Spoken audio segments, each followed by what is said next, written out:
Hello there. Welcome to Music Ally Focus. I'm Joe Sparrow. And hey, guess what? We are, slightly relaunching the podcast. Maybe refocusing Music Ally Focus is the best way to put it. We know that a big section of our audience has a keen interest in music marketing. And so we're going to start releasing some regular episodes that pull together some of the best music marketing work. And I will ask stupid questions to Music Ally's expert, who is joining me here, Marlen Hüllbrock. Hello, Marlen. How are you? Hey, Joe. I'm really good and excited for this amazing big relaunch. Woo! Exactly. It's exciting times here in Music Ally Towers. Marlen is the marketing expert, and Music Ally's team is constantly tracking innovative music campaigns. So in each of these episodes, we're sort of hoping to showcase the best, boldest, and most unusual strategies that are building audiences and grabbing attention, and we'll get to the bottom of what makes them work so well. But Marlen, first, before we dive into all that, what is your Spotify age? Oh, it's 19. 19. Yes. And do you feel particularly smug about that? I feel so smug. I mean, most of my friends had they're in their 70s. I have one friend who's 92. That's remarkable. So I just feel really young. I had one friend who's 17, so, beat me to it. But yeah, I just feel great, to be honest. So, how about yourself? Well, mine was 50, so I'm feeling a lot worse than you. And even though in my Spotify list it was dominated by songs that my 5-year-old daughter plays, that didn't drag down the average. So yeah, I got a number that I feel a little bit uncomfortable with, but I'm sure our listeners are happy knowing that between us, we've got a sort of average Spotify age of about 30, and we're spanning those two brackets. Exactly. Also, I think you wouldn't be happy if you had 19. You'd probably question. No, I think that would not describe me very well at all. Anyway, let's move on to these campaigns you've got here. Now, you've got a whole bunch that you've been looking at recently. Give us an example of some of the names on your list. Yes. So this week I have on my list Lily Allen, Fred Again, Tomorrow, which should be a new name that probably most of you haven't heard of yet. Sophie Marone, Sailor, The Kinks. Sailor with 2 R's, right? That's 2 R's on Sailor. Sailor with 2 R's. Yeah. The Kinks, Berlioz, Jade, Sleep Token, Eli, Gunner, and Cat's Eye. I hope I've pronounced all of these names correctly.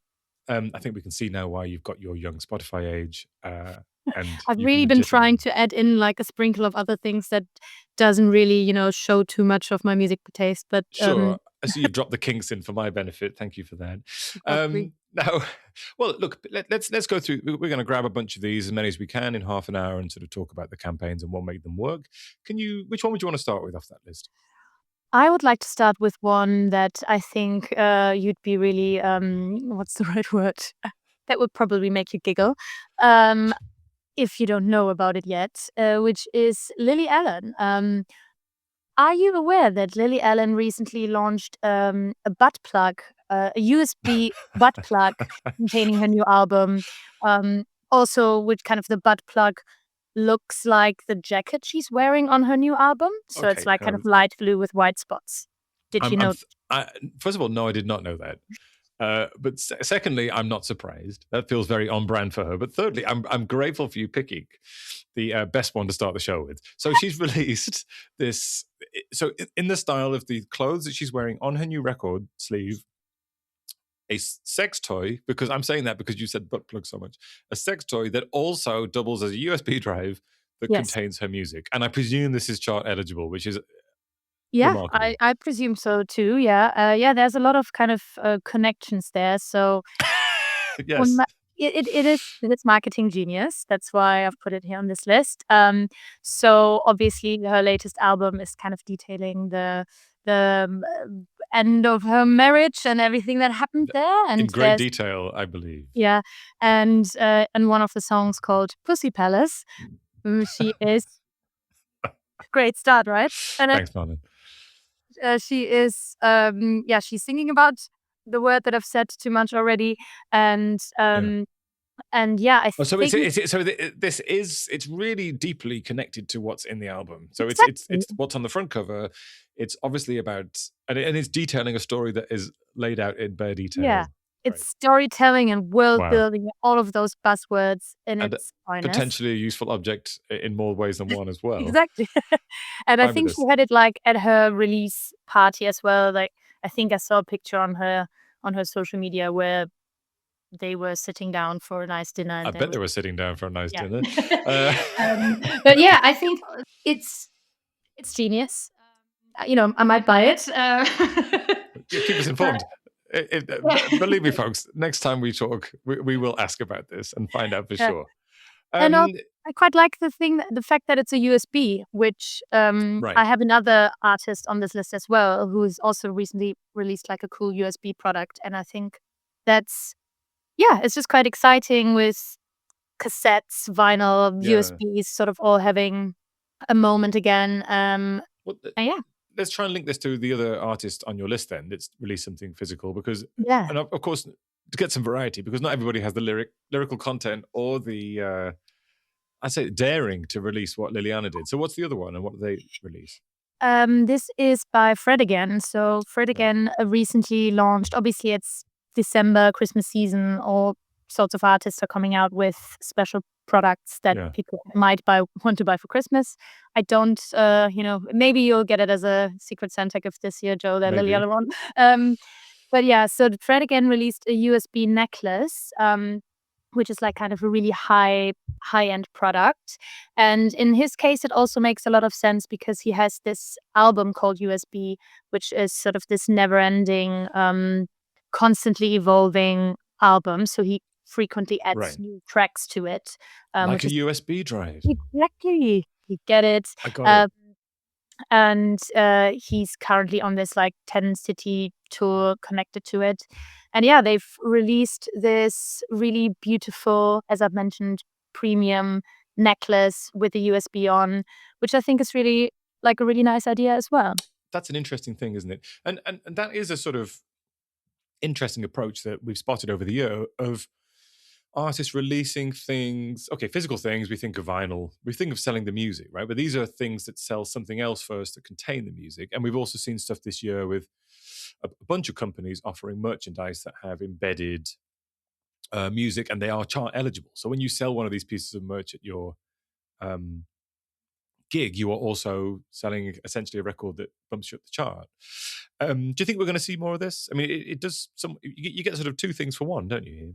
Yeah, I think it's a nice idea to come up with like either a fun or really fashionable product that fans want to buy, and then also enable them to have the album on it. And it's also, I think, kind of connecting to a lot what we're seeing working for audiences at the moment.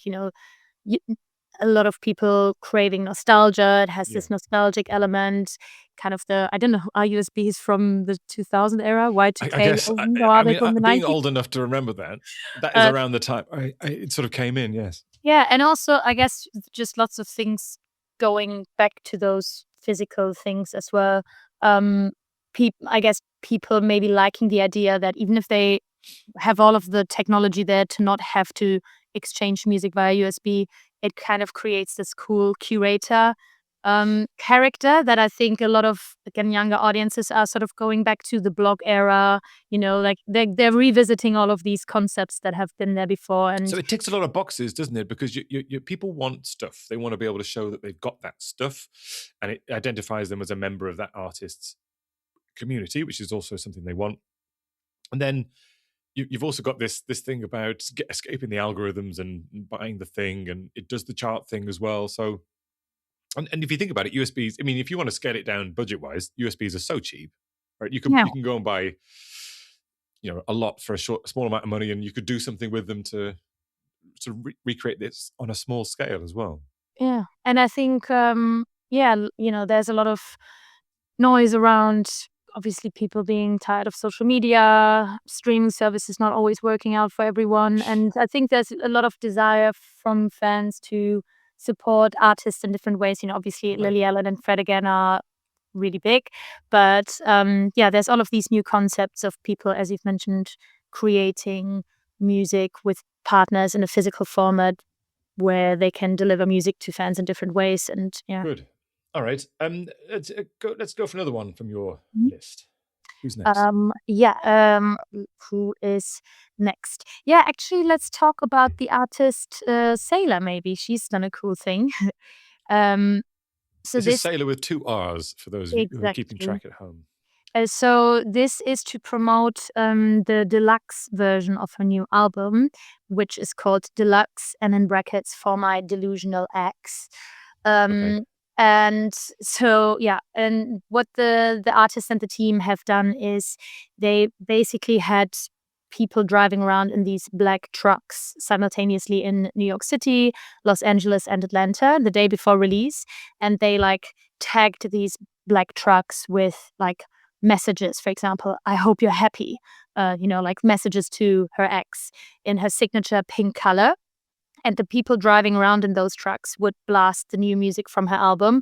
And if people were interacting with them, like asking them a question from the street or something, they'd be giving them like a really shitty attitude. So I think what it did was, again, like a few different things.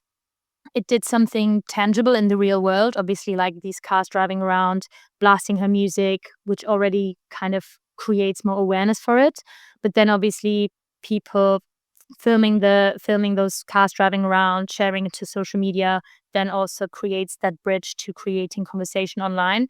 Um, and this is an artist that also has exceptional, consistent branding and a really kind of visual world. And just doing that in like her signature color. I think it all fits together really nicely, and it's just something a bit out of the ordinary, I think. Yeah, I think it seems like a combination of a sort of fairly traditional awareness campaign of just playing the music and making people interested in what it is. But then at the same time, you've got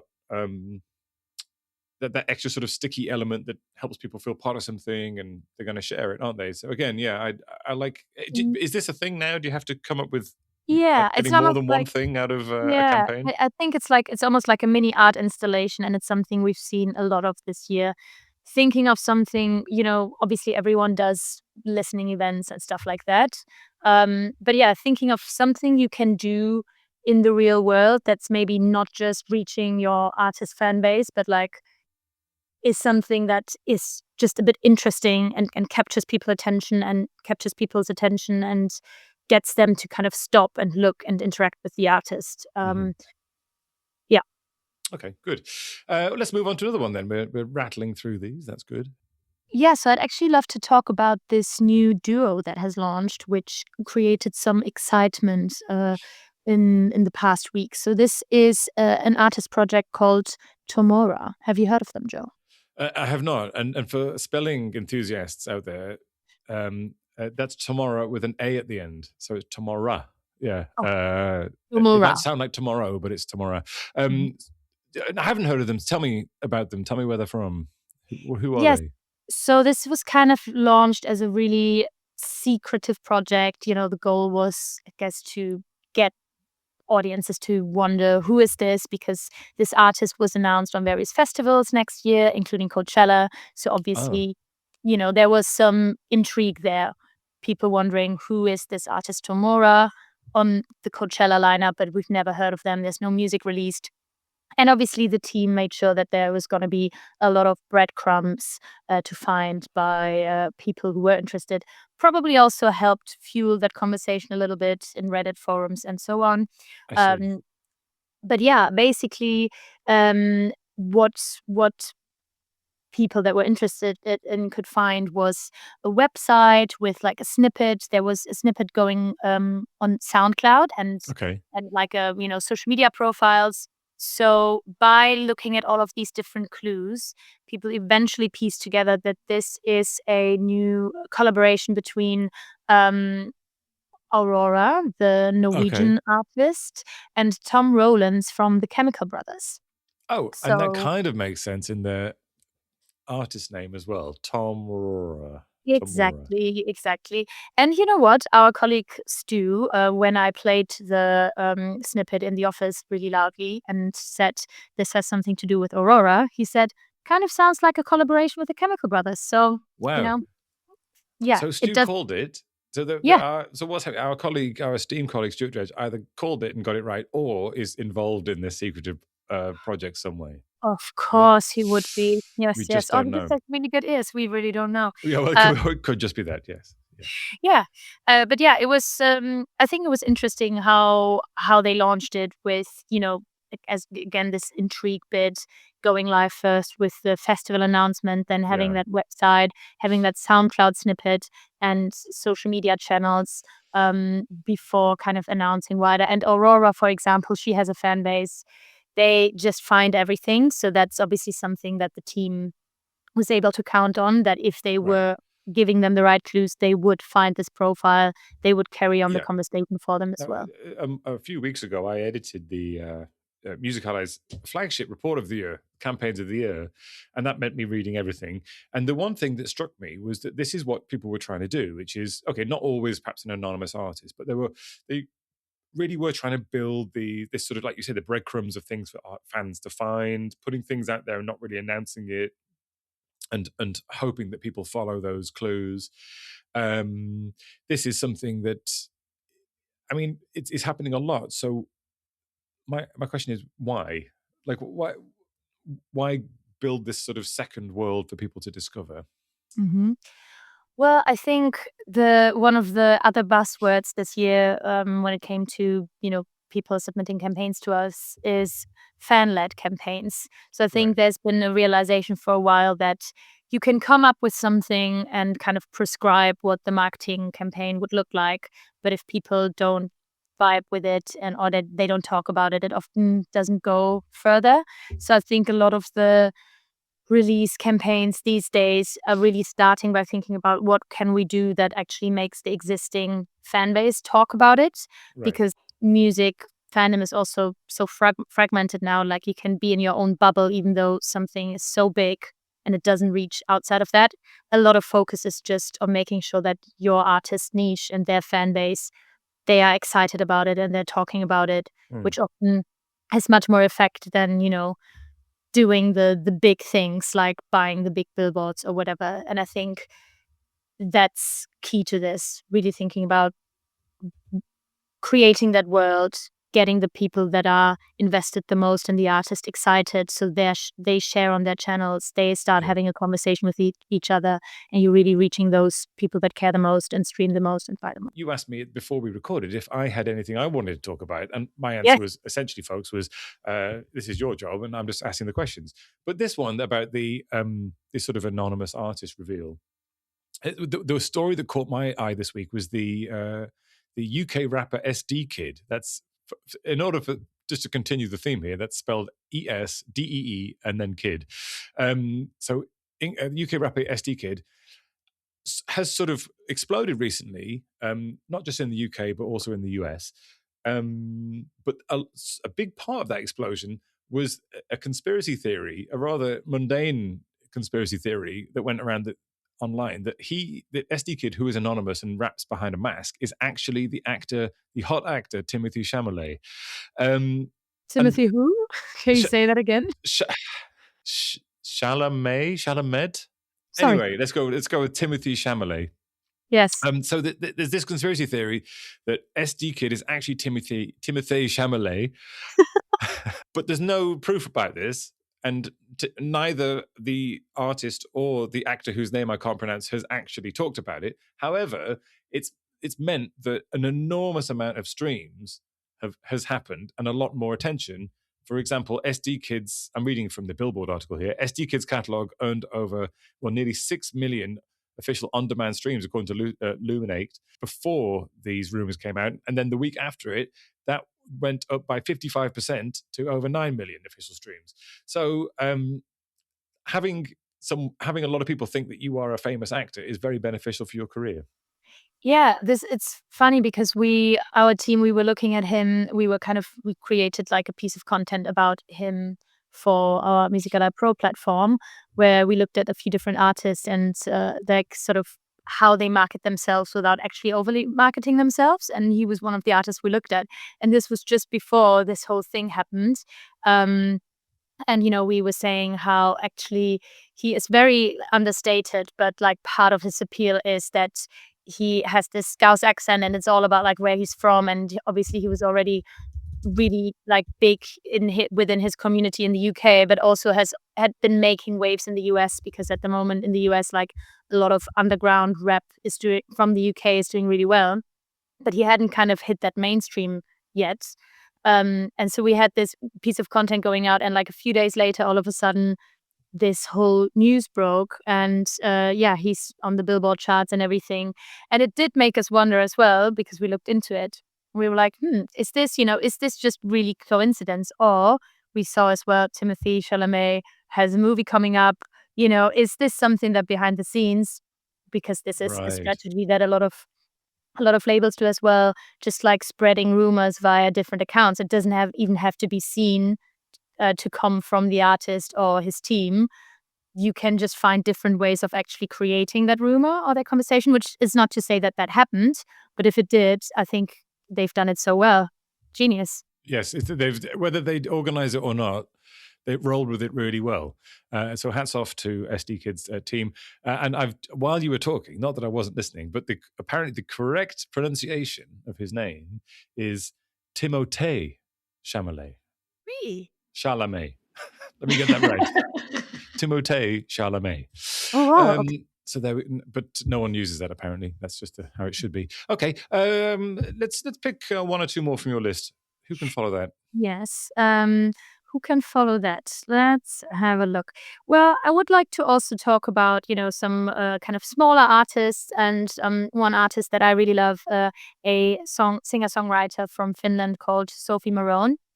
I think this is a very simple idea, but a great one. So basically what she's been doing, obviously, as I've mentioned, it's December. It's the Advent calendar marketing season. And because she's been releasing music for a while, previously in a band with two different names, then her own solo stuff. And she said, well, actually, she's been running out of ideas of what to post online. Let's, obviously a challenge for every artist. She did like an advent calendar with a song a day from her catalog. And I think that's, from all of those years. And I think that's a really nice idea, because obviously we're in a time where release dates don't matter so much. So it doesn't matter whether your song was released a week ago or 5 years ago. It can have a moment, and where artists don't really have to think so strictly about how they are marketing their music online. It doesn't have to be, okay, this song just came out, so I have to only focus on this song. It really is, you can, you can promote all of your songs at the same time. And I thought that was a really sweet idea of just like reviving her music, reminding people of that, maybe seeing if one of those could have like a renewed moment again. And I really enjoyed it. Okay, good. Again, it's one of those things, isn't it, with marketing, that essentially you've only got so many different things you can do, so many levers you can pull. And so sometimes an idea can seem almost too simple, but actually, I guess the key now is that, yes, of course, there's only a limited number of things you can do, but it's about how you combine them and are inventive and playful with them. And this is a good example of doing the simple things really well, I would say. Yeah. All right. And also staying with the theme of Christmas once again, because obviously, yes, please do. Yeah. I did sprinkle in the Kinks for you. Yes. Did you know that the Kinks have recently released teas, branded teas? So I did hear about this. And it is, I mean, it's one of those things that it does, again, two things, doesn't it? It connects with the history of the Kinks. They've always had this kind of very English image that they've cultivated, but also it does maybe talk to their audience who are of, let's say, more advanced years and enjoy drinking tea. Exactly. And also I love a fun idea for an artist product. This was actually done in partnership with Why Now Music. And so you can drink, should I tell you which kind of teas you can drink with these? A sunny afternoon blend, a refreshing black tea with hints of citrus and floral notes inspired by the classic Kinks hit. Okay. Perfect for a midday pick-me-up. Okay, Waterloo Sunset Herbal Tea and Lola's Vanilla Chai. So, I mean, it's nice. You sit down, you have a cup of tea, and you think about the band and think their about music. The hits. Yeah, okay. And that that's makes sense. how you insert yourself into everyday routines. I mean, it's quite smart, isn't it? Because for a lot of people, that is their daily routine, is for cultural touch points here, Marlen is German, but living in the UK. And so I'm sure that you have noticed that over time. Can I tell you, I tea. hated tea before I moved here, and now I love tea. So well done. Now that is integration, as far as I'm concerned. Thank you, Marlen. If you are listening and have any Kinks tea, please send a bag through to Marlen and we'll get a review for the next show. Marlen, we've got time for one more. Pick one more from your big list. Okay. It just feels a big game show, doesn't it? When I ask you to, spin the wheel. I know, and also like I like all of my examples, so now I feel a bit sad. Well, bundle a couple together then. Go on, give us. Okay. Okay. Should I give you like a quick sort of like? Yeah, quick fire. Yeah. Okay. All right. Sleep Token have launched a coloring book about their album. 2 years in the making. I think they have a lot of sort of inspiring visuals and like a big world around them. So you can sit down. If you have a small child, they can color it out. They can become fans early on, immerse themselves into their world. Right. I believe though that coloring is it is a bit of an adult recreational activity now as well, isn't it? People like to sit down with crayons and color and zen out. They need to switch off and just do something for themselves. Pop on the Sleep Token record, color in some relax. Incredible visuals that have taken 2 years. Yeah, okay. Fine. Yeah, why not? Good. Okay. Next one, please. Then Gunnar, the artist Gunnar, he had a big Yeti coming on stage for his tour start, and everyone has been wondering, what does this Yeti have to do with his music? People, obviously people have been sharing content. They said, first of all, they thought Gunnar was inside the costume. Then they were like, name one song that would actually make this make sense. But yeah, it's again, maybe just an example of a funny, silly thing that makes people talk. And that's I mean, it sounds something that anyone can take it. I mean, you don't need to go and buy a Yeti suit, but you can sort of design something unusual that for your fans to recognize is unusual. Yeah. And it's also something that we've again seen a lot of kind of including certain visual cues in your marketing. It doesn't have to, obviously people have done the color thing, like Charlie XCX Brad, whatever, but actually including like really sort of, things that make a certain song or artist really recognizable, whether that's a Yeti or, for example, Roan did it this year with like her really long hair for her release of the Subway that you could spot everywhere. So it's, bringing in those visuals or mascots that can travel around with you, be present in content, reminding people of the artist without actually the artist having to be there. Okay. Go on, give us one more then. I'm sure we have time one for more. Okay. The artist Eli, she, and this is actually really nice and again ties into Spotify Wrapped, which we started talking about at Christmas season. She picked up her top listeners in New York with a big bus. There's a lot again about why there was a bus, I think, because she created some content where she pretended she was hit by a bus. It doesn't make sense if I just say it like this. No, not really. You have to be in the fandom to fully understand this. Yes. And so she picked up her top listeners with a big bus and they were traveling around the city. And it was just cute. Well, thank you, Marlen. We'll do another one of these episodes probably just in the new year after the New Year's break. So we'll catch up on stuff then. But to finish on a musical note, after going through all those campaigns, we are approaching the end of the year. And what's the best album you've heard all year? What's the one that you're going to listen to again and again? Oh, God. I really enjoyed Lord's new album, to be honest. Okay. Lord's new album was good, wasn't it? It had that little lo-fi feel. I think it didn't get that like great reviews because people were expecting the kind of a melodrama like album, which is a big one. But I have really enjoyed it. So how about yourself? Well, thank you for asking, Marlen. And I was listening to a lot of old music and I was struggling to find like new stuff to listen to. But then right at the end of the year, last month, there's a guy who I've been following for a while now. He's an Indian-British percussionist called Sarathi Korwar, and he released a great album called There Is Beauty There Already, which basically sounds like quartet on traditional Indian instruments. I am very grateful that you're here to sort of supplement my much more pop. I think those two albums will go pretty well together, actually, and we'll link to both beneath the podcast so you can. Okay. And Marlen, thank you very much, and I will see you next time here on Musically Focus. Merry Christmas. Merry Christmas, everybody. Thanks, Marlen.